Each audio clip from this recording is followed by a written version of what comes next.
yang kita lihat, semua kenyamanan yang kita rasakan, dan segala penjagaan dari Allah Azza wa Jalla, yang kalau bukan karenanya mungkin kita hidup dalam kesengsaraan. Allahumma salli wa sallim ala al-mab'uthi rahmatan lil alamin sayyidina wa maulana Muhammadin wa ala alihi wa ashabihi ajma'in.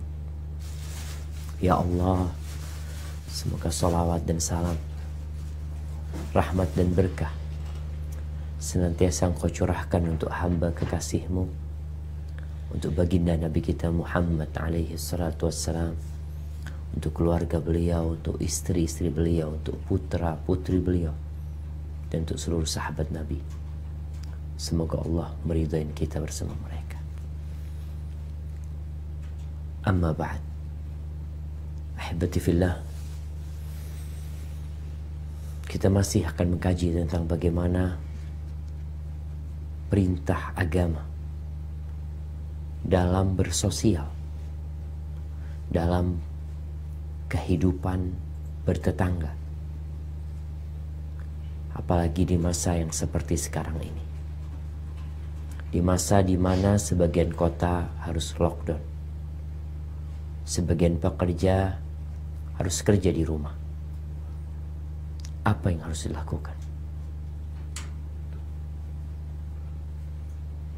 Maka tetangga, pedulilah dengan tetanggamu. Jadilah tetangga yang baik kalau engkau beriman kepada Allah dan hari akhir.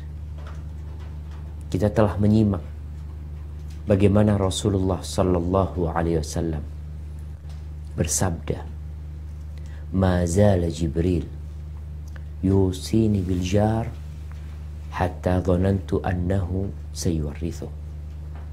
Jibril terus-terusan memberikan wasiat kepadaku untuk berbuat baik kepada tetangga, sampai aku mengira tetangga akan mendapatkan warisan. Kita akan melihat bagaimana perincian berbuat baik kepada tetangga. Kita telah sampai ke hadis 304. Nah, silahkan dibaca.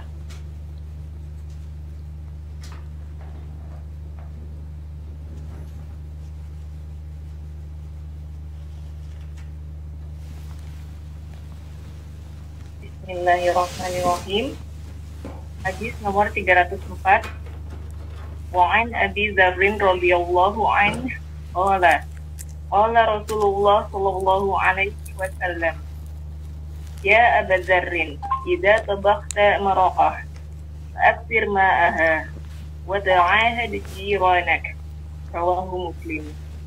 Wa fi riwayatin lahu an Abi Dzarrin qala inna khalili sallallahu alaihi wasallam awsani idza tabakhta maraqah fa'akthir ma'ahu thumma anzur ahla baitin min jiranik fa'asibhum minha bima'ruf. Yang artinya, dari Abu Dzar radhiyallahu anhu, dia bercerita, Rasulullah sallallahu alaihi wasallam bersabda, wahai Abu Dzar, jika kamu memasak masakan berkuah, maka perbanyaklah airnya dan perhatikanlah tetanggamu. Hadis riwayat Muslim. Dan di dalam riwayat radhiyallahu anhu, dia bercerita, sesungguhnya kekasihku sallallahu alaihi wasallam pernah berpesan kepadaku, jika kamu memasak masakan berkuah, maka perbanyaklah airnya, kemudian lihatlah anggota tetanggamu, maka kirimkanlah sebagiannya kepada mereka dengan cara yang baik. Barakallahu fikum. Ahibati fillah, ini wasiat Rasul sallallahu alaihi wasallam. Beliau secara gamblang menjelaskan tentang bagaimana kita berbuat baik kepada tetangga. Salah satunya, beliau berpesan kepada Abu Dzar, wahai Abu Dzar, idza tabakhta maraqah, kalau engkau memasak masakan yang berkuah, biasanya maraq ini ada dagingnya, tapi banyak kuahnya. Kalau di Indonesia ini yang ada dagingnya banyak kuahnya kayak model rawon, mungkin gulai, mungkin soto, dagingnya dikit, kuahnya Masya Allah satu panci besar. Maka Nabi SAW berpesan kepada Abu Dzar, engkau kalau masak marok itu perbanyak kuahnya. Untuk apa? Wa ta'ahad jiranak, perhatikan tetangga. Ini sekarang kita perlu peduli sama tetangga-tetangga kita yang di PHK mungkin, yang mereka kerja dari rumah, padahal kerjaannya tidak bisa dikerjakan dari rumah. Berarti dia libur kerja. Mungkin dia mulai mengeluarkan dari tabungannya, kalau dia punya tabungan. Tapi kalau enggak, engkaulah yang diperintahkan untuk berbuat baik kepada tetangga-tetangga. Di riwayat lain, Abu Dzar radhiyallahu anhu mengatakan, inna khalili, sesungguhnya kekasihku. Rasulullah SAW andai kata mengangkat seorang manusia menjadi khalilnya, menjadi kekasihnya Nabi SAW, pasti Abu Bakar. Tapi Nabi tidak mampu melakukan hal itu, karena Allah telah menjadikan Nabi kekasihnya Allah Azza wa Jalla. Sehingga Abu Dzar mengatakan itu, Nabi aku, mengatakan bahwa kekasihku. Jadi bukan Abu Dzar kekasihnya Nabi, tapi Nabi yang kekasihnya Abu Dzar radhiyallahu anhu. Apa pesannya disebutkan? Sama, idza tabakhta maraqan fa'akthir ma'ahu, perbanyak kuahnya. Thumma anzur ahla baitin min jiran, kemudian kau lihat, ini mulai perhatian. Perintah dari Nabi SAW kepada seorang untuk memperhatikan kondisi tetangganya. Siapa sih di antara tetangga-tetangga itu yang gak mampu? Kita jadi tahu. Siapa di antara mereka yang mungkin sakit? Siapa di antara mereka yang mengalami musibah? Dulu saling berbagi makanan di antara tetangga ini, Masya Allah,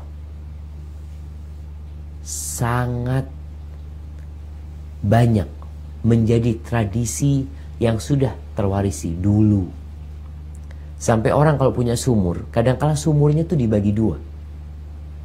Jadi dia bikin sumur, kemudian tetangganya itu bisa mengambil air dari sumur dia.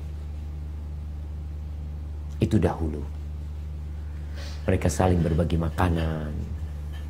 Kita dari rumah tetangga mencium aroma, Masya Allah lagi masak ikan asin, Masya Allah, dapat berapa menit tahu-tahu ikan asinnya sampai rumah. Jadi bukan cuma aromanya. Namun sekarang dengan kondisi kehidupan yang berubah, orang tinggal di apartemen, tinggal di perumahan yang mewah, kadangkala hubungan sama tetangga itu sudah mulai luntur. Saling berbagi dengan tetangga sudah mulai hilang. Bahkan ada tetangga yang gak tahu kalau tetangganya udah pindah, rumahnya udah dijual. Bahkan dikatakan 3 kali ganti tetangga, dia gak tahu. Kenapa? Karena manusia disibukkan mencari dunia. Dia berpikir ketika dia berbagi dengan tetangganya akan berkurang hartanya. Subhanallah jemaah. Apa kita nggak percaya ketika Nabi SAW bersumpah bahwa mana qasad sadaqatun min mal, bahwa sedekah tidak akan mengurangi harta. Kita nggak percaya dengan hadis Nabi SAW. Jadi mulai saat ini setelah mendengar hadis ini langsung praktek. Seorang itu akan terus istiqamah, diberi kekokohan di dalam agama ketika dia mau menjalankan nasihat yang disampaikan. Walau annahum fa'alu ma yu'adzuna bihi lakana khairan lahum wa ashadda tathbita. Wa idzal la'atainahum min ladunna ajran 'azima wa lahadainahum siratan mustaqim. Pasti kata Allah, kami akan kasih petunjuk ke jalan yang lurus. Namun kalau kita mendengar hadis seperti ini tapi nggak langsung dipraktekkan. Nih sekarang mungkin yang di Oman masih siang lah, belum zuhur. Kita yang di sini udah mau asar. Mungkin nanti malam, tepat makan malam, kita amalkan nih hadis ini. Ini contoh dari Nabi SAW memperbanyak kuahnya. Kalau yang kau masak memang makanan yang berkuah. Tapi mungkin kau bikin roti. Mungkin kau mau bikin donat. Apalah yang kau bikin di rumahmu, kirim ke tetangga. Perhatikan tetangga-tetangga. Oh kayaknya sana lagi susah. Oh itu anaknya banyak. Bapaknya susah. Berbagi dengan mereka. Tatkala masyarakat muslim menjalankan petuah-petuah Rasulullah SAW, makmur. Yang miskin pun ikut makmur. Barakallahu fikum. Nah, silakan dilanjutkan.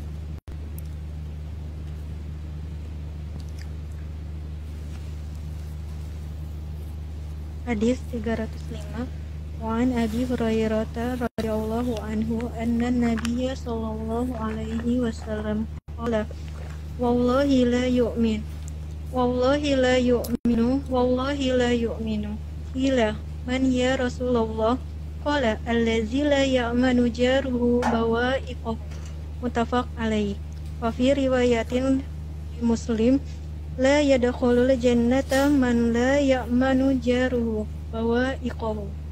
Dari Abu Hurairah radhiyallahu anhu bahwa Nabi Shallallahu alaihi wasallam sabda, demi Allah dia tidak beriman, demi Allah dia tidak beriman, demi Allah dia tidak beriman. Ditanyakan, siapakah orang itu wahai Rasulullah? Beliau pun menjawab, yaitu orang yang tetangganya tidak merasa aman dari kejahatannya. Muttafaq alaih. Di dalam riwayat Muslim disebutkan, tidak akan masuk surga orang yang tetangganya tidak merasa aman dari kejahatannya. Barakallahu fikum. Jamaah rahimakumullah. Nih, bicara iman. Iman itu adalah keyakinan, kepercayaan di dalam hati, ucapan dari lisan, dan perbuatan dengan raga kita. Di hadis ini Nabi SAW mengatakan, wallahi la yu'min.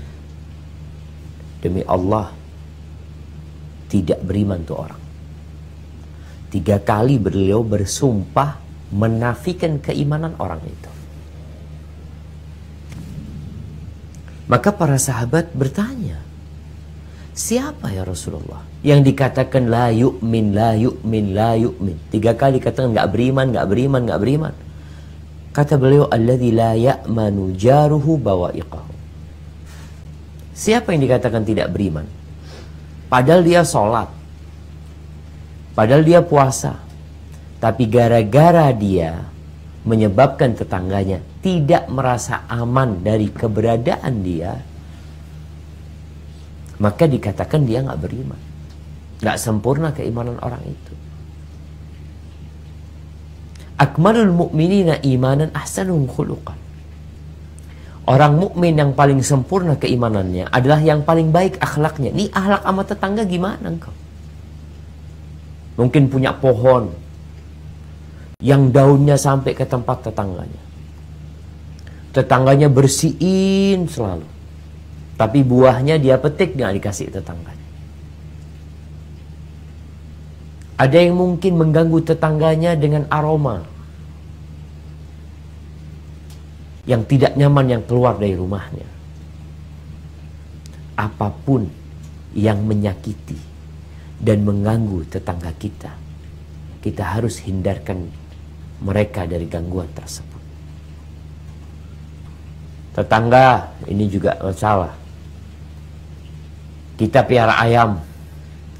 Ayam kita maaf, kerjanya keliling ke terasnya tetangga, buang kotoran di sana, buang kotoran di sana, tetangga bersihin, kita ketawa-ketawa, nanti telurnya dapat kita makan sendiri.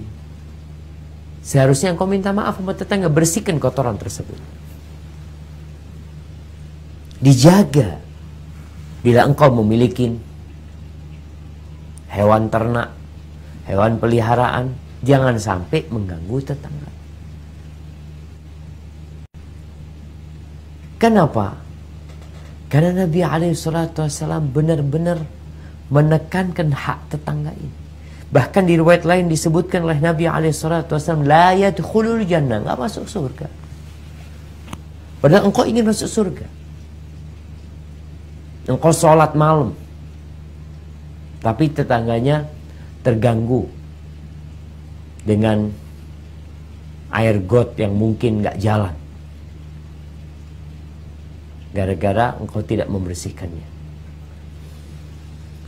Hibati fillah, ketika nasihat itu dihubungkan dengan keimanan,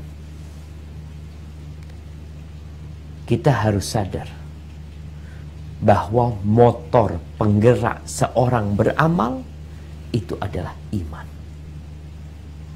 Ketika imannya lemah, keyakinannya berkurang, maka akan didapatin orang tersebut nggak berakhlak mulia. Maka jangan berpikir bahwasanya iman itu cukup dengan ucapan di lisan atau status yang dibuat oleh seorang manusia. Jadi bentuk gangguan yang mengganggu tetangga kita hendaklah dihindarkan. Barakallahu fikum. Nah, silahkan dilanjutkan. Bismillah. Hadis nomor 306. Wa anhu qala Rasulullah sallallahu alaihi wasallam, ya nisa al muslimati la tahkirunna jaratun lijaratiha walau firsina syah. Muttafaq alaih. Dari Abu Hurairah juga, dia bercerita, Rasulullah Shallallahu Alaihi Wasallam bersabda, wahai wanita-wanita muslimah, janganlah seorang tetangga merasa hina untuk memberi sesuatu kepada tetangganya, meski hanya berupa kikil kambing. Muttafaq alaih. Barakallahu fikum, mahibati fillah. Di antara yang menumbuhkan cinta dan kasih sayang adalah saling berbagi hadiah. Kita kalau hidup punya tetangga yang memusuhi kita, yang tindakannya mengganggu dan menyakitin kita, bagaimana perasaan kita? Tapi kalau tetangga kita suka berbagi sama kita, kita jadi cinta sama dia. Di sini Rasulullah SAW memerintahkan kepada para sahabat Nabi, para wanita-wanita muslimat, untuk berbagi dan jangan malu walaupun yang dibagi itu dikit. Jadi tatkala memberi tidak harus banyak yang kita beri, dan yang menerima pun nggak boleh meremehkan apa yang diberikan. Mungkin tetangga kita bukan orang kaya, dia mungkin masak sayur asam. Mungkin engkau yang kaya udah bosan. Tatkala dia bawa tuh sayur asam, ada jagungnya, ada ininya, dia bawa, mohon maaf, ada tempe gorengnya, Masya Allah, zen. Kasih itu, jangan dihina. Jangan pernah mengatakan, cuma kayak gini mah, kita udah sering, udah biasa, udah bosan. Yang memberi tidak boleh minder untuk memberi walaupun sedikit. Yang menerima jangan melihat kepada remehnya pemberian, yang mungkin dia bisa beli 100 kali lipat apa yang diberikan tetangganya. Tapi yang dia perhatikan adalah kepedulian itu tetangga, masih ingat sama tetangganya. Dikala banyak tetangga yang udah tidak peduli sama tetangganya, hidup udah nafsi-nafsi, nih ada tetangga yang masih peduli. Mungkin dia hanya membeli sesuatu yang harganya murah. Dia pulang dari safar, dia beliin gantungan kunci umpamanya yang mungkin harganya 5.000, 6.000. Lalu diberikan hal itu, jangan dihina. Dan kita pun yang memberi jangan minder. Masyarakat yang menjalankan petuah-petuah Nabi SAW, maka akan menjadi seperti tembok.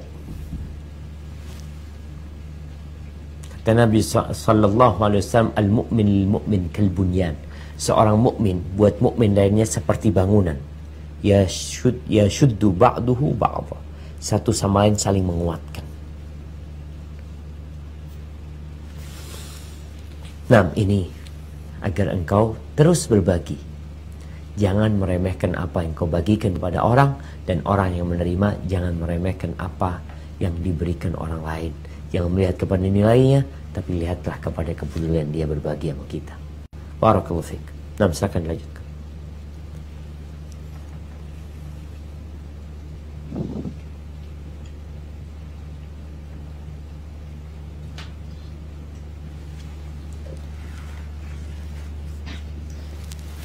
Hadis nomor 307.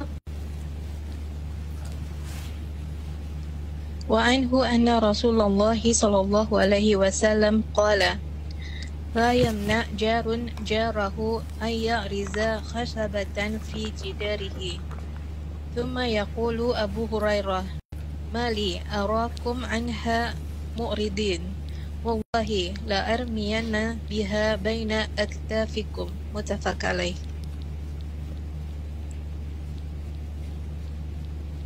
Juga bahwa Rasulullah Shallallahu Alaihi Wasallam bersabda, janganlah seorang tetangga melarang tetangganya yang hendak menancapkan kayu pada temboknya.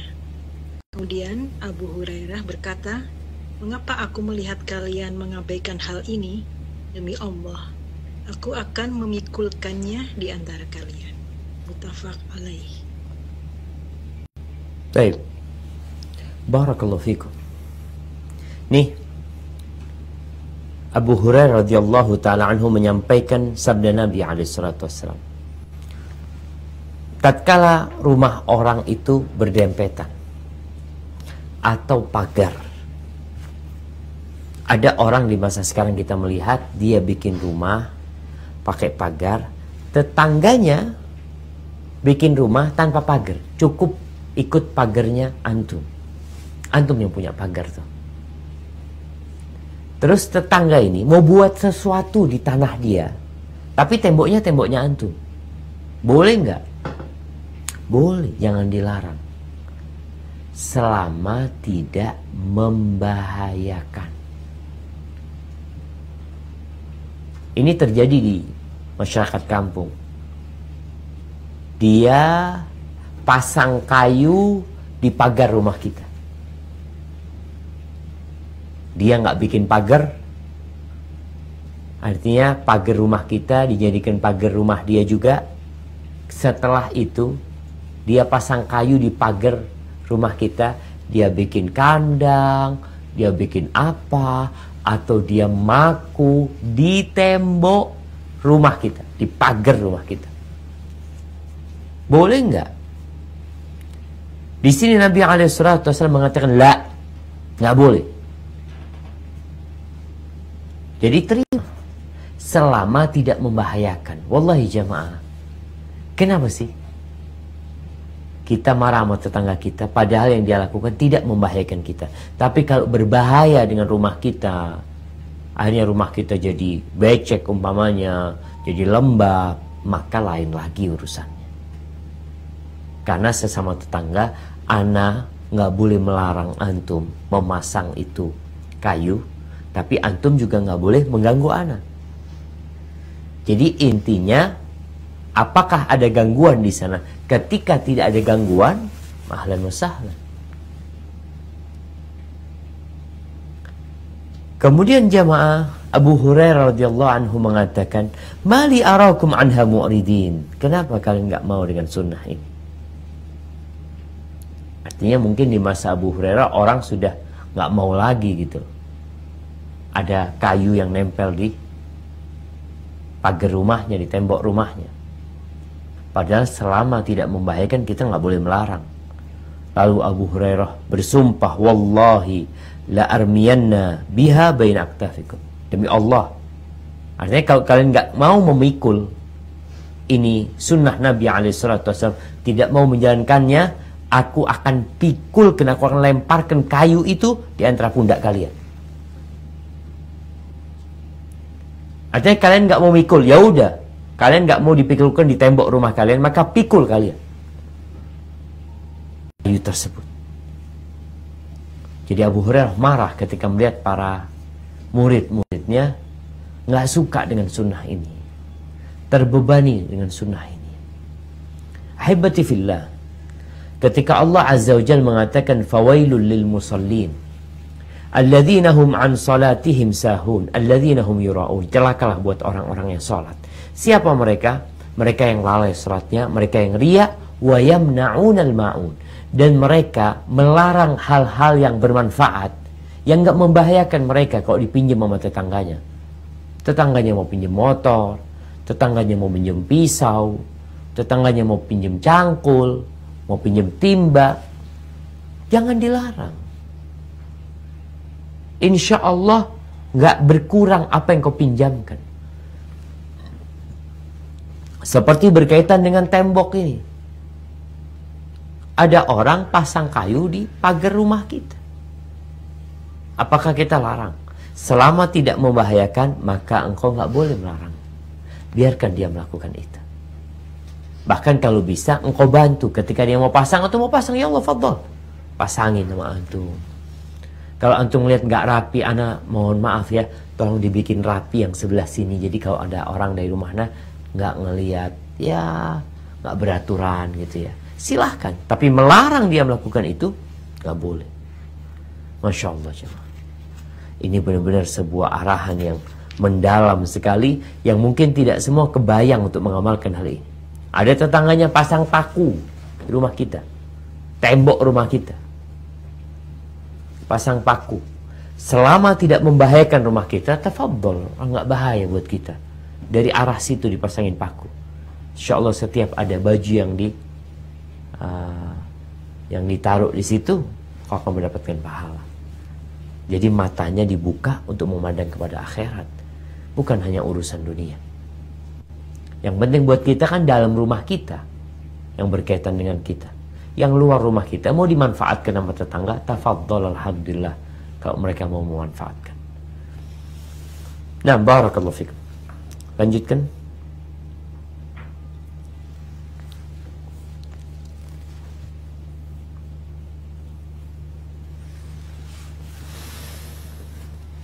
Hadis 308. Wa anhu anna Rasulullah sallallahu alaihi wasallam qala man kana yu'minu billahi wal yawmil akhir fala yu'zi jarahu wa man kana yu'minu billahi wal yawmil akhir falyukrim dayfah wa man kana yu'minu billahi wal yawmil akhir falyaqul khairan aw liyaskuj. Muttafaq alaih. Dari Abu Hurairah juga bahwasannya Rasulullah SAW pernah bersabda, barang siapa beriman kepada Allah dan hari akhir, maka hendaklah dia tidak menyakiti tetangganya. Dan barang siapa beriman kepada Allah dan hari akhir, maka hendaklah dia menghormati tamunya. Dan barang siapa beriman kepada Allah dan hari akhir, maka hendaklah dia berkata baik atau diam. Muttafaq alaih. Barakallahu fikum. Subhanallah. Di sini Nabi SAW kembali mengangkat keimanan sebagai motor penggerak berbuat baik kepada tetangga. Beliau mengatakan yang beriman kepada Allah dan hari akhir, beriman dengan adanya surga, beriman dengan adanya sirat yang berada di atas neraka jahanam yang harus dilewatin, maka hendaklah dia tidak mengganggu tetangganya. Tidak mengganggu. Artinya ketika kita tidak berbuat baik kepada tetangga kita, tapi kita tidak mengganggu, aman udah buat kita.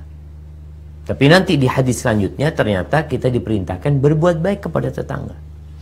Engkau jangan ganggu tetanggamu, senang tetangga. Jangan buang sampah di depan rumahnya. Jangan kotorin depan rumahnya. Jangan parkir di depan pintu gerbang rumahnya. Kalau engkau beriman kepada Allah dan hari akhir. Fala yu'dhi. Jangan diganggu tetangganya. Itu yang pertama. Yang kedua, Nabi mengatakan alaihi salatu wassalam, man kana yu'minu billahi wal yawmil akhir falyukrim dhaifahu. Yang beriman kepada Allah dan hari akhir, hendaklah memuliakan tamunya. Tamu ini lebih dari bukan orang yang ziarah ya. Ada tetangga kita datang ke rumah kita, namanya penziarah. Dalam satu kota disebut penziarah. Tapi kalau dia datang dari safar, dari perjalanan, artinya dia memerlukan perjalanan untuk datang ke tempat kita, maka dia tamu yang wajib bagi kita untuk memuliakannya. Falyukrim dhaifahu. Sehingga tamu itu merasa benar-benar nyaman.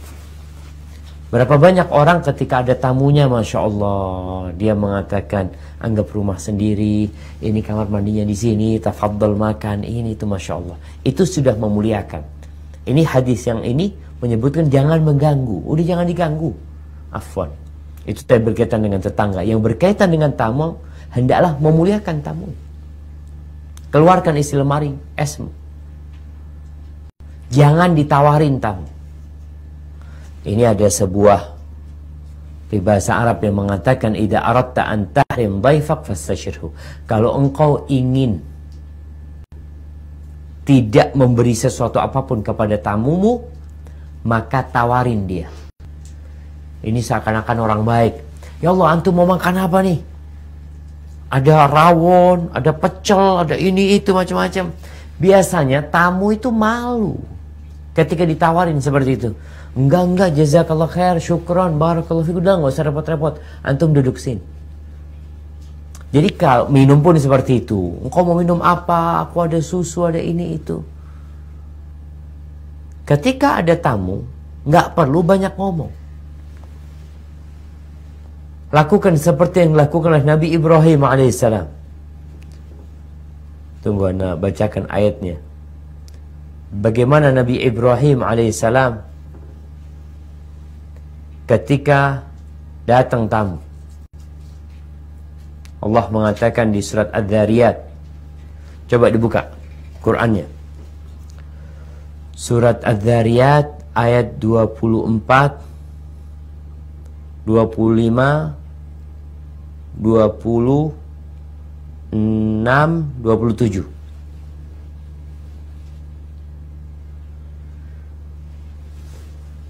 Dapat?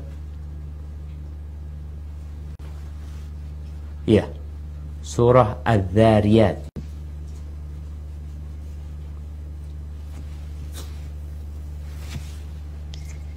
A'udzubillahi. Dibaca ya Ustaz ya? Ya, silakan dibaca. Ya. Dari 24 ya Ustaz. Ayat 24.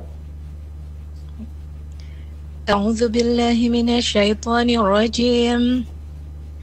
Hal ataka hadithu dhaifi Ibrahim al-mukramin idh dakhalu alaihi faqalu salama qala salamun qaumun munkarun faraqa ila ahlihi faja'a bi'izlin samin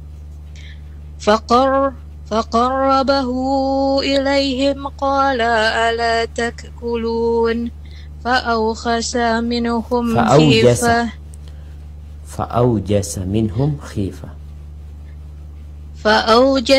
منهم خيفة قالوا لا تخف وبشروه بغلام عليم. Sampai ayat berapa Ustaz? Ya, cukup udah. Baca 24 artinya. Sudahkah sampai kepadamu Muhammad cerita tentang tamu Ibrahim, yaitu malaikat-malaikat yang dimuliakan. Ingatlah ketika mereka masuk ke tempatmu lalu mengucapkan salamun. Ibrahim menjawab salamun. Kamu adalah orang-orang yang tidak dikenal. Maka dia pergi dengan diam-diam menemui keluarganya. Kemudian dibawanya daging anak sapi gemuk. Lalu dihidangkannya kepada mereka. Ibrahim lalu berkata, silahkan Anda makan. Tetapi mereka tidak mau makan. Karena itu Ibrahim merasa takut terhadap mereka. Mereka berkata, "Janganlah kamu takut." Dan mereka memberi kabar gembira kepadanya dengan kelahiran seorang anak yang alim, yaitu Ishak. Barakallahu fikum. Nah, kita lihat nih, datang tamu ke rumahnya Nabi Ibrahim. Diajak ngobrol sama Nabi Ibrahim, ahlan wa sahlan, ini itu macam-macam. Yang di dalam rumah udah nyiapin makan. Jadi dalam kondisi tamunya ngobrol, tuan rumah hendaklah sadar, nggak perlu disuruh suaminya juga. Istri udah tahu diri, oh ada tamunya, langsung bikinin apa ini itu macam-macam, langsung faqarrabahu ilaihim. Jadi makanannya itu langsung didekatkan, disuguhkan kepada mereka. Jadi nggak ditawarin, mau makan apa ini itu, nggak, udah deketin. Yang pada akhirnya ternyata tamunya nggak mau. Nggak ada masalah kita. Enggak usah anak tawarin, takut dia nggak mau. Kalau nggak mau, kita punya tetangga. Kita bisa berbagi sama tetangga. Artinya kalau yang kita hidangkan, ternyata dia nggak setuju. Apalagi sekarang banyak makanan kering, ya, kue-kue kering. Kalau masak, alhamdulillah, apa yang bisa dimasak di rumah.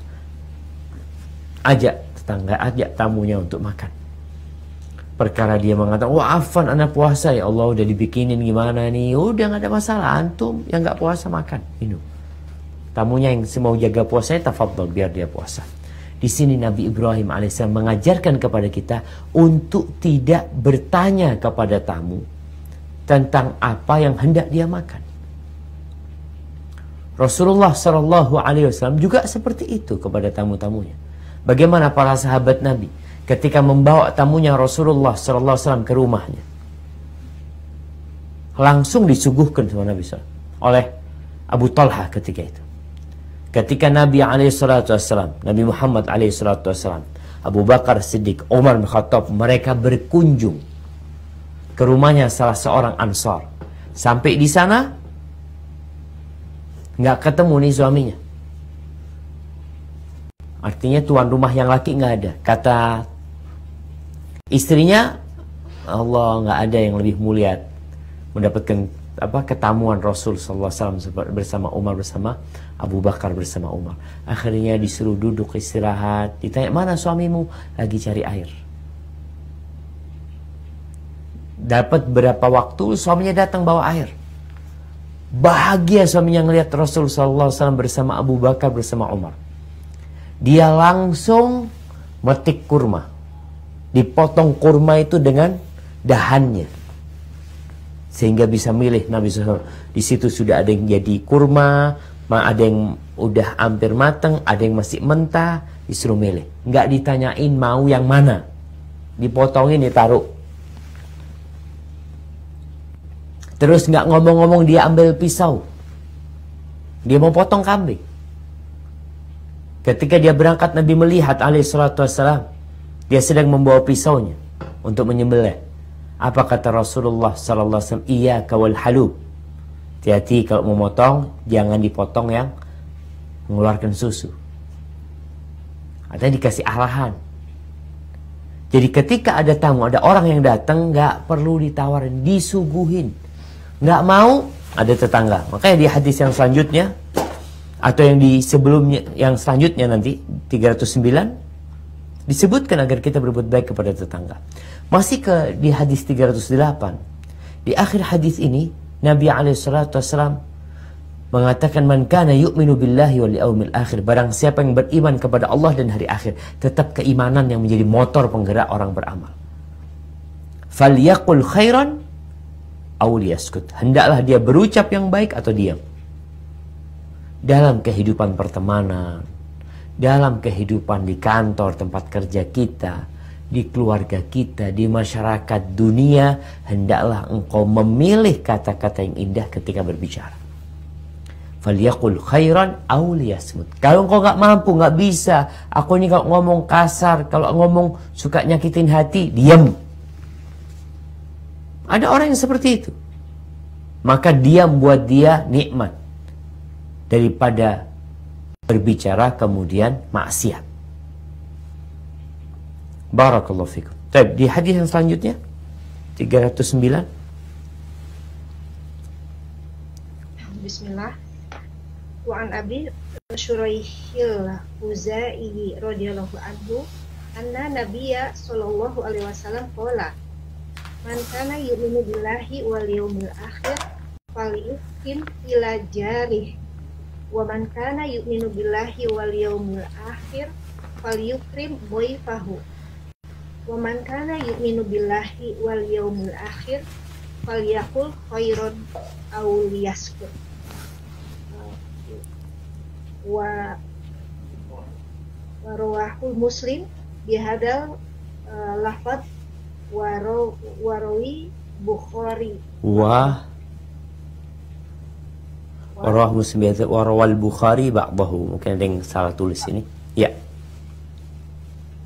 Dari Abu Surairah al-Khuzai. Abu Syuraih. Dari Abu Suraih al-Khuzai. Al-Khuzai. Dari Abu Syuraih al-Khuzai radhiyallahu anhu bahwa Nabi Shallallahu alaihi wasallam bersabda, barang siapa beriman kepada Allah dan hari akhir, maka hendaklah dia berbuat baik kepada tetangganya. Dan barang siapa beriman kepada Allah dan hari akhir, maka hendaklah dia menghormati tamunya. Dan barang siapa beriman kepada Allah dan hari akhir, maka hendaklah dia mengatakan kebaikan atau diam. Diriwayatkan oleh Muslim dengan lafaz seperti itu. Dan sebagian lain lagi diriwayatkan oleh Al-Bukhari. Barakallahu fikum. Kita melihat di sini ada perbedaan lafaz yang berkaitan dengan tetangga. Kalau yang sebelumnya Nabi mengatakan fala yu'dhi jarahu, jangan mengganggu tetangganya. Artinya kita kalau gak gangguin tetangga, udah alhamdulillah orang baik. Tapi di hadis yang selanjutnya ada tambahan perintah, yaitu berbuat baik kepada tetangga. Engkau jangan gangguin tetanggamu. Udah alhamdulillah anda gak pernah ganggu tetangga, tapi jangan lupa berbuat baik sama tetangga. Seperti tadi orang yang berbagi makanan dengan tetangga, itu berbuat baik. Tapi orang yang tidak mengganggu tetangganya, ya alhamdulillah dia menjaga diri. Al-muslim man salimal muslimun min lisanihi wa yadihi. Orang muslim itu yang orang lain merasa aman dari gangguannya. Baik itu lisan, baik itu tangannya. Jadi dia tidak mengganggu, alhamdulillah. Tapi kalau dia tidak mengganggu, plus dia suka berbagi, Masya Allah. Ini harapannya seperti ini. Dia tidak mengganggu, dan dia ada nilai plusnya, yaitu suka berbagi sama tetangganya. Maka ini menjadi perhatian kita. Tatkala kita tidak mengganggu tetangga kita, alhamdulillah kita sudah baik. Tapi yang lebih baik adalah orang yang tidak mengganggu, plus dia suka berbagi sama tetangganya. Kita lihat banyak kondisi seperti yang tadi disebutkan. Satu tetangga sama tetangga yang lainnya nggak saling kenal. Dan mereka nggak saling ganggu. Nggak pernah saling mengganggu. Alhamdulillah baik. Tapi tidak berbuat baik kepada tetangganya. Tidak memuliakan tetangganya. Di sini disebutkan, falyuhsin ila jarihi. Hendaklah dia berbuat baik kepada tetangganya. Dengan cara apa? Dengan cara-cara yang sebagiannya tadi udah disebutkan. Tetangga perlu ini, perlu itu. Kita bantu dia. Dia mungkin perlu mobil kita, motor kita, bantu dia. Maka itu insya Allah akan menjadi peluang buat kita menjadi tetangga yang terbaik. Nah, silahkan dilanjutkan.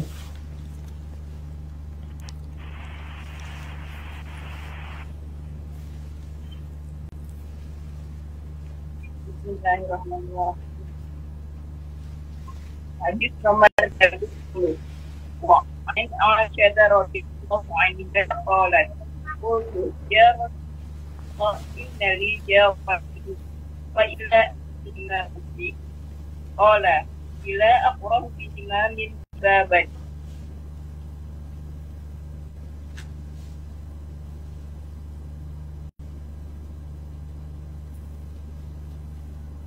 Dari Aisyah radhiyallahu anha, dia bercerita, aku pernah bertanya, wahai Rasulullah Shallallahu Alaihi Wasallam, sesungguhnya aku mempunyai 2 orang tetangga. Lalu kepada tetangga yang mana saya harus memberi. Beliau pun menjawab, kepada tetangga yang pintunya paling dekat denganmu. Hadis riwayat Muslim. Barakallahu fiik. Subhanallah jemaah. Ini ada beberapa faedah dari pertanyaan Aisyah kepada suaminya. Sebelum orang itu beramal, hendaklah berilmu. Makanya Allah mengatakan fas'alu ahla dzikri in kuntum la ta'lamun. Tanyalah kepada orang yang berilmu ketika kalian nggak ngerti. Aisyah ini punya sesuatu. Yang sesuatu ini nggak bisa dibagi 2. Maka dia bertanya kepada Nabi SAW, Inna li jarain. Aku punya 2 tetangga, yakni dia mau berbagi sama tetangganya. Dia dengar tuh hadis-hadis Nabi SAW tentang berbuat baik kepada tetangga. Maka nih Aisyah naik levelnya berbuat baik kepada tetangga. Cuma dia bingung. Tetangganya 2. Yang dekat maksudnya. Ada 2 tetangga yang dekat sama dia. Barangnya cuma 1. Terus siapa yang harus aku pilih? Kalau bicara tadi kuah yang berisi daging, tinggal ditambahin kuahnya, bisa dibagi semuanya. Tapi kalau barangnya tidak bisa dibagi, maka mau tidak mau 1 yang dapat. Maka Aisyah bertanya, siapa yang paling berhak mendapatkan ini? Kepada siapa aku berikan?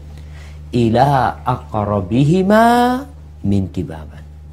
Kepada yang pintunya lebih dekat. Kenapa jemaah? Orang yang pintunya lebih dekat sama rumah kita, kita tahu dia keluar masuk. Dia tahu kita keluar masuk. Dia tahu apa yang masuk ke rumah kita, dia tahu apa yang keluar dari rumah kita. Maka demi menjaga perasaan dia, ada tetangga yang jauh, nggak kelihatan, pintunya berjauhan. Jadi dia nggak tahu dengan kondisi kita. Maka yang perlu menjadi atau mendapatkan perhatian lebih adalah yang pintunya dekat sama rumah kita. Kemudian jamaah, subhanallah ya, ketika Umar bin Khattab radhiyallahu taala anhu kedatangan seorang yang hendak menjadi saksi. Sebelum diterima kesaksiannya, Umar bertanya, Man yuzakkik? Siapa yang merekomendasikan engkau? Yang menyatakan engkau clear, orang baik. Satu orang di majlis mengatakan, Ana ya Amirul Mukminin, aku wahai Amirul Mukminin. Lalu Umar bertanya kepada dia, radhiyallahu ta'ala anhu, hal safarta ma'ahu? Apakah engkau pernah melakukan perjalanan bersama orang ini? La. Taib. Hal amaltahu bidirhamin au dirhamin? Engkau pernah bermuamalah sama dia tentang urusan fulus? Enggak. Lalu ditanya yang ketiga oleh Umar bin Khattab radhiyallahu anhu, hal jawartahu? Apakah engkau bertetanggaan sama dia sehingga engkau melihat keluar masuknya dia? Dia mengatakan tidak. Oh, engkau nggak kenal sama dia. Jadi ketika seorang bertetanggaan, kemudian pintunya itu dekat sama kita, sehingga kita bisa memonitor. Oh, yang masuk hari ini umpamanya 1 truk. Yang masuk besok masuk sekian-sekian. Kemudian tetangganya nggak dikasih, nggak dibagiin. Maka yang lebih dekat pintunya haknya lebih besar. Tapi kalau engkau memiliki, sekarang aku mau kasih tetangga yang ini, nanti aku kasih tetangga yang itu. Karena betul jemaah, jangan sampai kita menimbulkan keributan di antara tetangga. Ketika mereka nggak dikasih umpamanya, aduh fulan ini bakhil ya. Ana yang tetangga dekat rumahnya nggak dikasih sama dia, fulan yang jauh dikasih. Dan ini juga menjadi perhatian buat teman-teman kita. Kadang-kadang kita hidup di kompleks, satu kompleks itu yang satu kantor sama kita, fulan satu kantor sama kita. Mungkin jarak rumahnya 10 rumah dari rumah kita. Yang kanan kiri kita, belakang sama depan kita, bukan satu kantor sama kita. Terkadang kita kalau mau bagi-bagi, yang jauh dikasih, yang dekat nggak dikasih. Ini menimbulkan kecemburuan. Atau paling tidak menimbulkan ya perasaan nggak nyaman. Maka hendaklah ketika mau berbagi, jangan yang jauh dulu, tapi yang dekat dulu dikasih. Ini arahan Nabi alaihi salatu wassalam. Barakallahu fikum. Nah, lanjutkan.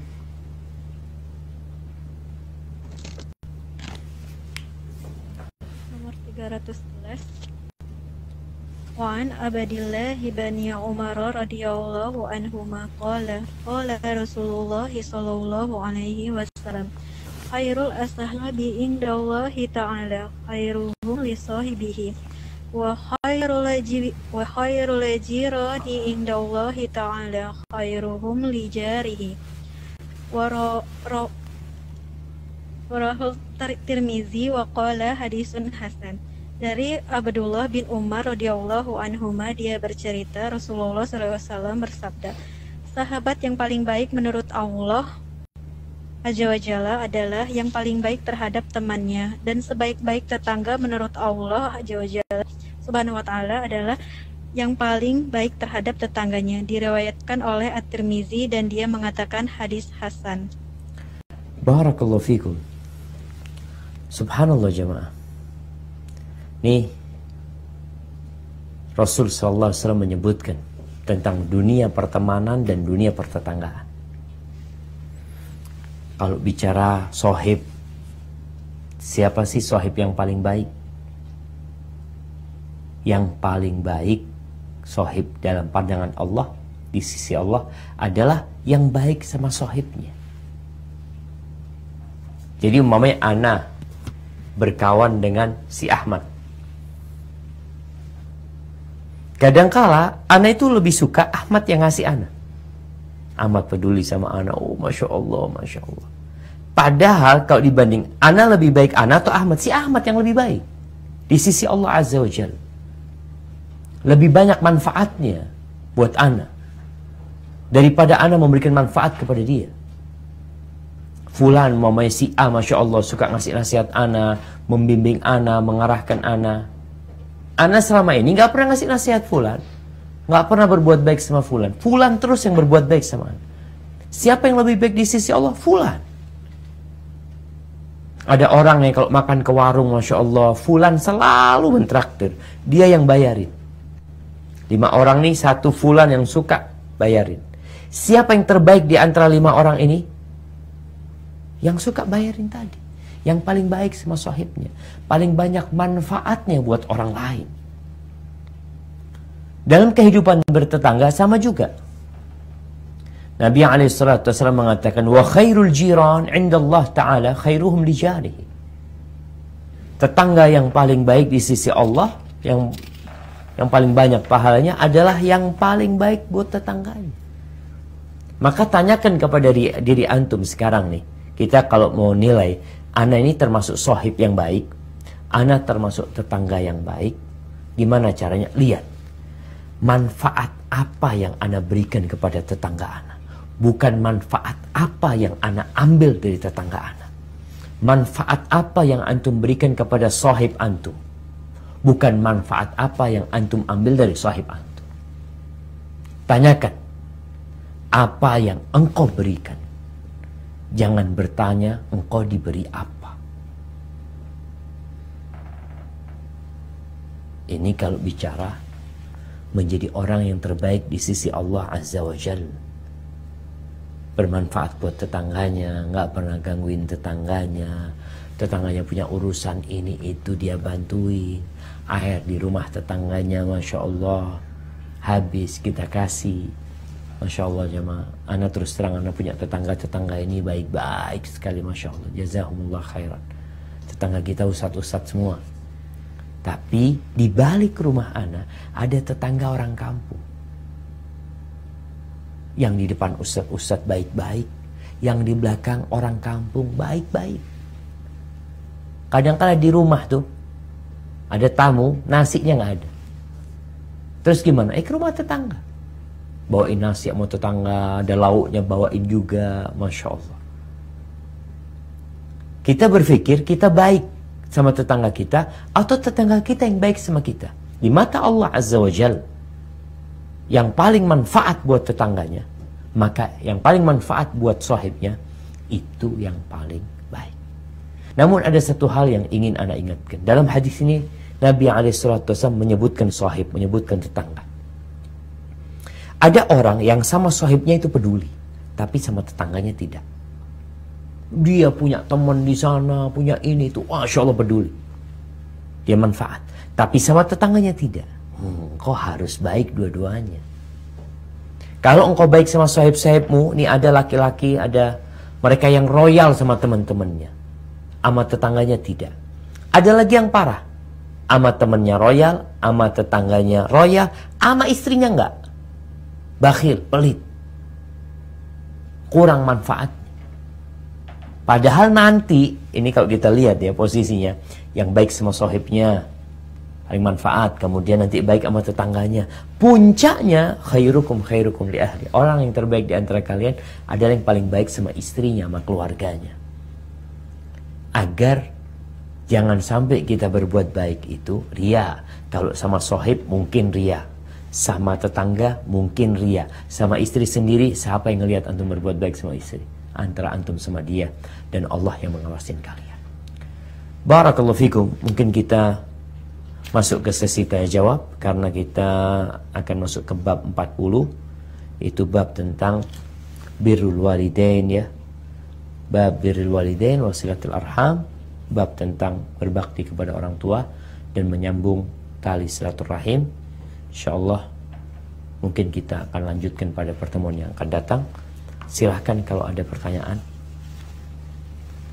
Ya Ustaz, ada satu pertanyaan titipan dari Ahwat di Abu Dhabi.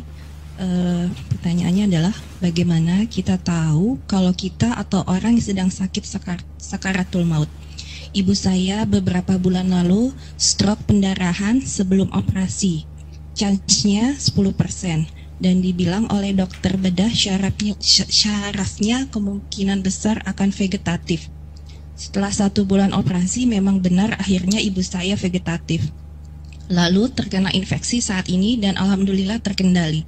Ada beberapa orang menyarankan untuk ikhlaskan ibu saya. Ada yang bilang saat ini sedang sakaratul maut. Apakah ini benar?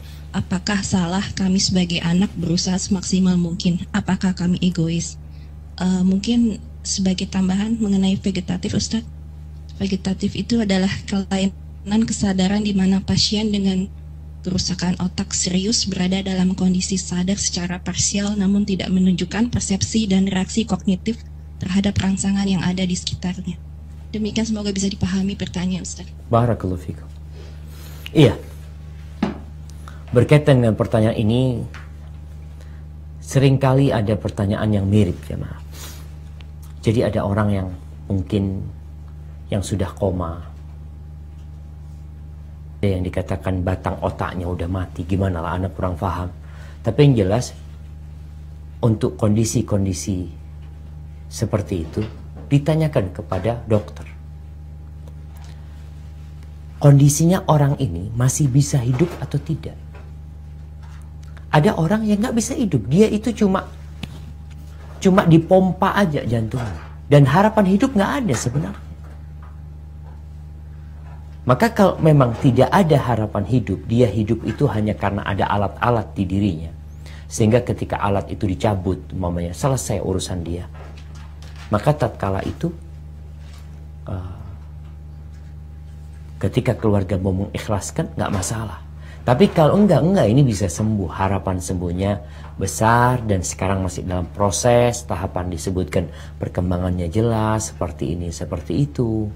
Maka diobatin. Karena pernah kejadian pada waktu itu di Pekanbaru ya, ada seorang ibu cerita tentang suaminya atau ayahnya yang dia itu hidup dengan peralatan.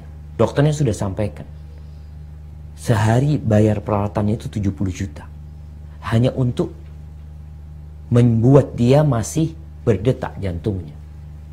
Darahnya mengalir. Tapi kalau sudah harapan nggak ada. Mereka semua mengatakan ya wallahu alam, kalau kondisi seperti ini ya memang nggak ada harapan seperti itu. Wallahu a'lam bishawab. Mungkin seperti itu perlu ditanyakan kepada dokter kondisi yang sebenarnya. Kalau tadi dikatakan sebenarnya dia itu hidup dengan alat-alat, kalau dicabut ya sudah, dan keluarga juga sudah tidak mampu lagi umpamanya. Kalau sekedar menunggu uangnya habis, bukan menunggu kesembuhan. Ada orang yang benar-benar menunggu kesembuhan. Enggak, dia alhamdulillah kondisinya semakin membaik ya. Semakin membaik dan harapannya itu besar. Maka silahkan ditunggu. Hadza wallahu a'lam bishawab ya.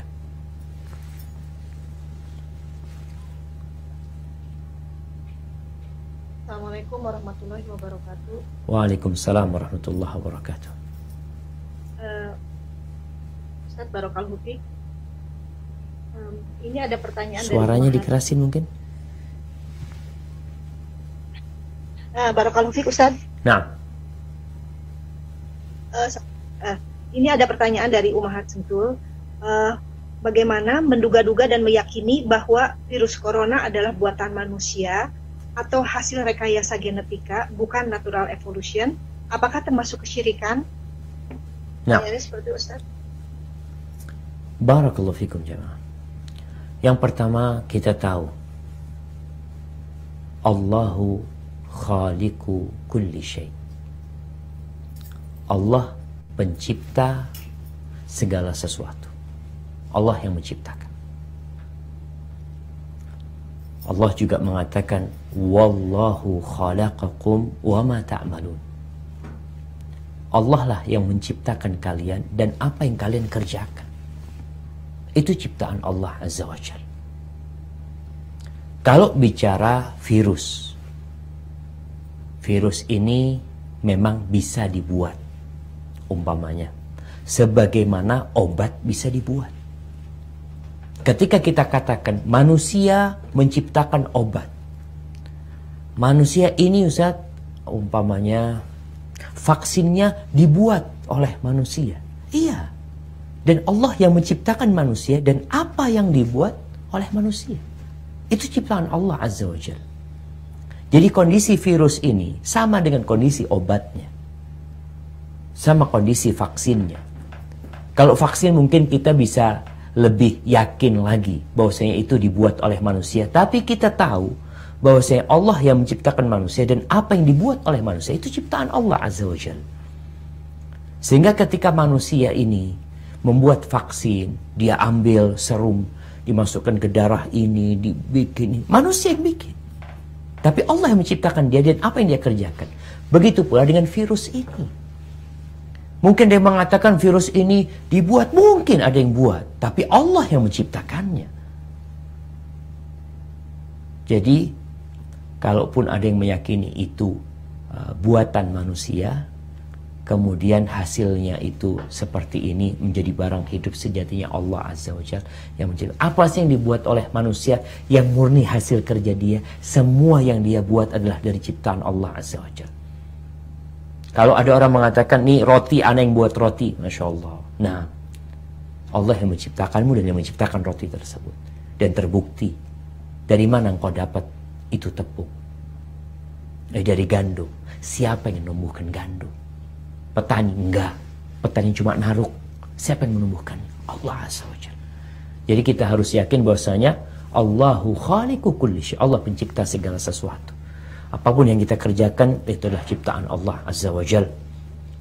Hadza wallahu a'lam bishawab. Jadi semuanya makhluk jemaah. Kecuali Allah Azza wa Jalla dan sifat-sifatnya dan nama-namanya. Adapun yang lainnya adalah makhluk. Walaupun ada usaha manusia di sana, tetap Allah yang menciptakannya sebenarnya. Barakallahu fikum. Nah.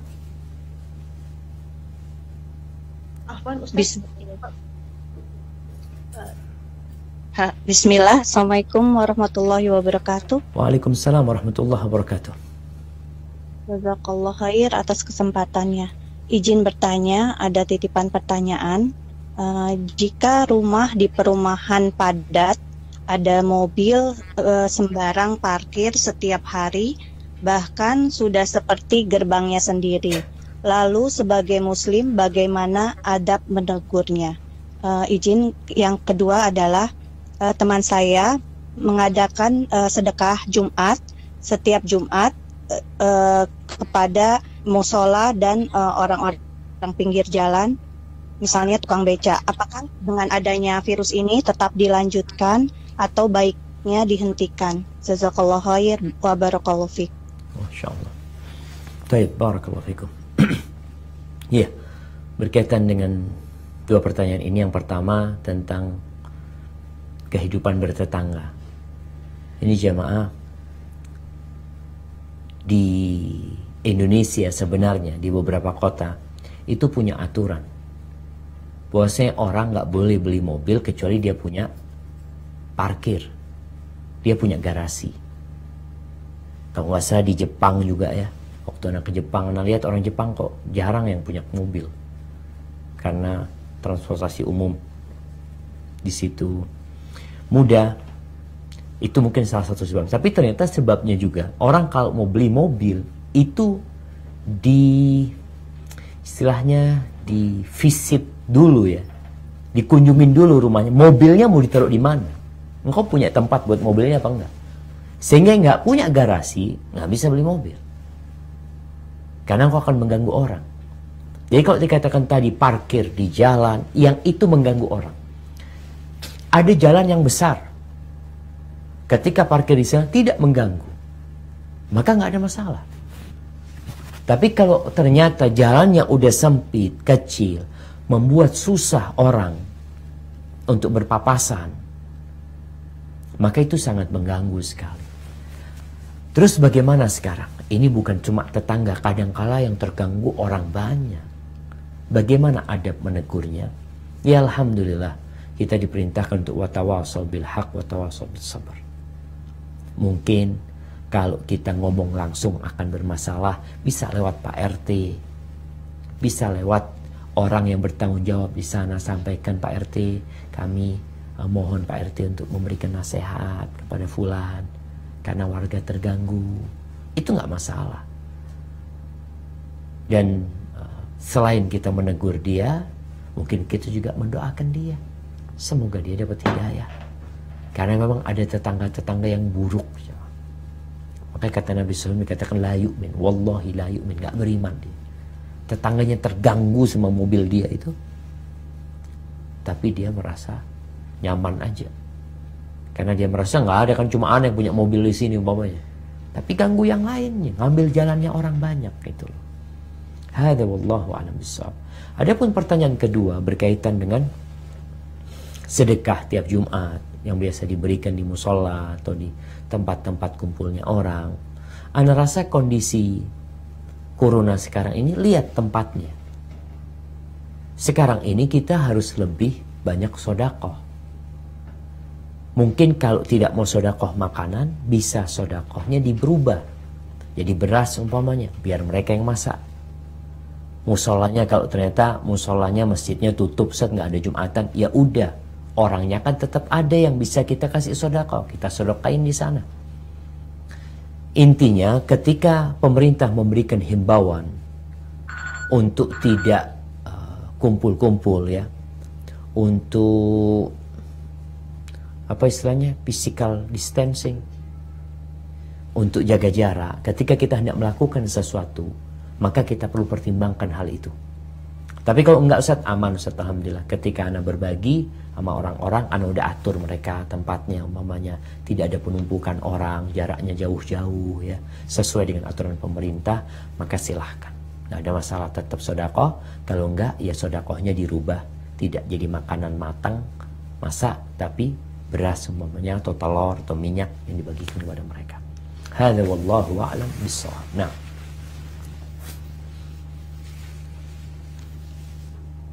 Bismillah, Ustadz mau tanya, jika kita tetangga gitu ya, yang misalnya di samping kita itu bibi kita, kemudian di belakang rumah kita itu orang Cina, kemudian di belakangnya lagi itu mertua kita, dan belakang lagi itu kakak ipar kita.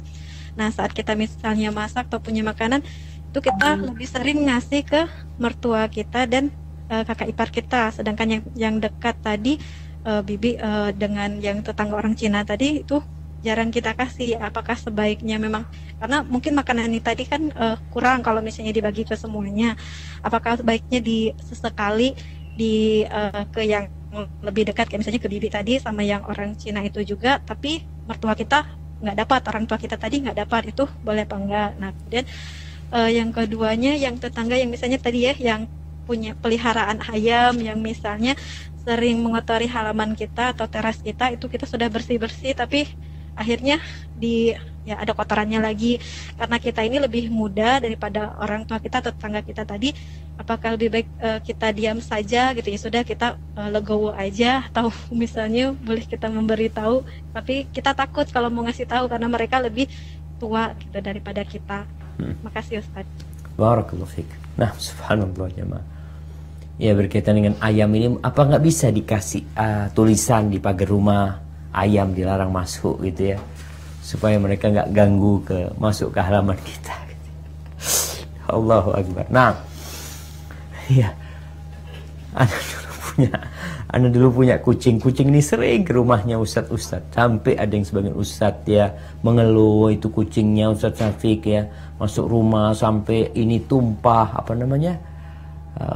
madu pernah ditumpahin, yang piring pernah pecah ya. Akhirnya ribut di grupnya, ada seorang ustadz ngomong, ya udah antum tutup pintunya, selesai, nggak bisa masuk dia. Atau kalau nggak antum kasih tulisan, kucing dilarang masuk gitu. Allahu Akbar. Baik jemaah, berkaitan dengan dua pertanyaan ini, Anda jawab yang terakhir dulu ya. Iya, kalau bicara tetangga kita, mungkin tadi dikatakan bibi kita yang punya piaraan yang mengganggu kita, atau tetangga kita yang udah tua punya piaraan yang mungkin piaraannya itu ya nggak etis, nggak beradab gitu, masuk rumah tanpa izin, buang kotoran juga nggak peduli gitu sama kita. Tugas kita apa? Yang pertama, kita berusaha untuk menghalangi dia masuk ke tempat kita semaksimal mungkin. Kalau itu bisa kita lakukan, kita punya pagar, ya sudah ditutup. Bagaimana dia nggak bisa masuk di rumah kita? Tapi kalau tetap nggak bisa, Ustaz, tetap bisa masuk gitu, Ustaz, isi legowo. Sampai dikatakan ada riwayat dari Hasan al-Basri kalau nggak salah, atau dari ulama lainnya, yang mengatakan tetangga yang baik itu adalah yang bersabar dengan tetangganya. Dia sabar digangguin tetangganya, apalagi tadi dengan ayamnya, dia bersabar, itu tetangga yang baik. Bukan dia tidak mengganggu tetangganya, ya dia tidak mengganggu tetangganya, plus dia sabar disakiti sama tetangga. Adapun pertanyaan yang pertama berkaitan dengan tadi punya 4 tetangga ya, kita lebih suka berbagi sama mertua kita, artinya orang tuanya suami, maka beda memang haknya orang tua. Orang yang paling berhak untuk kita muliakan adalah ibumu, kemudian baru ayahmu. Ini lewat tetangga itu ketika kita ada orang tua. Jangan tetangga. Mamanya orang tua kita tinggal 1 kilometer, kita punya sesuatu. Siapa yang lebih berhak mendapatkan? Orang tua kita. Walaupun bukan tetangga, jauh rumahnya. Karena ada hak lain yang lebih tinggi daripada hak tetangga tersebut. Tapi kalau kita bisa berbagi tadi, mamanya kita berbagi sama orang tua sama mertua. Bulan depan ada apa, kita berbagi sama bibi. Nanti punya rezeki lagi, orang tua tetap jangan pernah ditinggalin. Tapi nanti yang digilir itu ya mamanya bibi, ya itu ada tetangga yang non muslim mamanya, kemudian ipar kita. Kemudian ada solusi sebenarnya yang tadi dikatakan Nabi SAW kepada Abu Dzar, kalau masak banyakin kuahnya, semua bisa dapat. Jadi ada hal-hal yang bisa kita lakukan, semuanya bisa dapat. Ada kondisi-kondisi yang dapat cuma orang tua kita, nggak ada masalah. Ada kondisi-kondisi yang mungkin semuanya bisa dapat. Artinya jangan nunggu kita punya kesempatan, tapi dibuat kesempatan itu untuk berbagi dengan tetangga kita. Karena sebaik-baiknya tetangga adalah yang paling bermanfaat buat tetangganya. Hadza wallahu a'lam bishawab. Nah,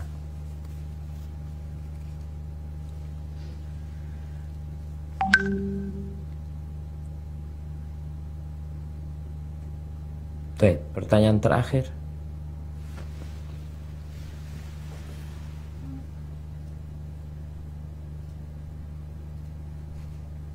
Udah habis kayaknya. Masih ada Ustadz? Ya, Mungkin silakan. Boleh dua Ustaz, satu sentul, satu muskat lagi Ustaz. Siap. Fadal sentul. Jazakillah khairan, Mbak Tias. Ustadz, Afwan ini meneruskan pertanyaan yang tadi, yang pertama mengenai tadi yang virus corona itu. Siap. Terus ini ada sambungan pertanyaan berikutnya. Katanya menyambung dengan pertanyaan yang pertama tadi, bagaimana hukumnya teori-teori konspirasi yang banyak beredar di masyarakat mengenai musibah-musibah atau wabah tersebut. Misalnya virus tersebut merupakan senjata biologis dan sebagainya. Dan ada juga yang menyambung-nyambungkannya dan mencocok-cocokannya dengan ayat Al-Quran. Bagaimana hukumnya Ustadz? Itu Ustadz, jazakallahu khairan. Iya, barakallahu fikum. Iya, teori konspirasi ini gimana jemaah ya? Ada, konspirasi itu ada. Kita tidak boleh menafikan adanya konspirasi. Tapi kita juga nggak boleh menjadikan segala sesuatu itu konspirasi manusia. Berapa banyak manusia berkonspirasi, bermakar. Tapi Allah bermakar juga. Jadi dia umpamanya mau bikin senjata biologis. Ada, manusia bisa bikin itu. Allah kasih kekuatan. Tapi ingat, semua adalah ciptaan Allah Azza wa Jalla. Dia bikin. Ternyata senjata biologi itu mengenai mereka sendiri. Mungkin itu terjadi. Tapi tugas kita bukan memikirkan konspirasi ini. Oh ini mungkin Amerika, oh ini mungkin Cina, oh ini mungkin mana. Mungkin mana mungkin. Karena semuanya masih teori. Ketika diminta untuk mendatangkan dalil, wallahu a'lam bishawab. Cina sendiri mengklaim bahwasanya itu virus kiriman Amerika. Seperti itu. Cina mengatakan itu. Salah satu, Ana pernah membaca itu, mudah-mudahan nggak salah yang Ana baca tersebut. Ada teori tersebut. Tapi dibantah, nggak ada sekarang. Tapi manapun yang benar, wallahu a'lam bishawab.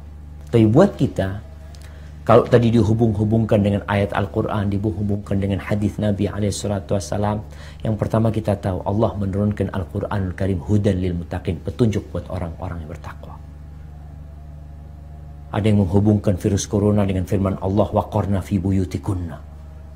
Oh ternyata sudah ada korna, jadi corona ini tinggallah di rumah-rumah kalian. Itu buat perempuan. Ayat ini sudah 1400 tahun lalu diperintahkan kepada para wanita. Jadi ingat, berkaitan dengan konspirasi memang ada.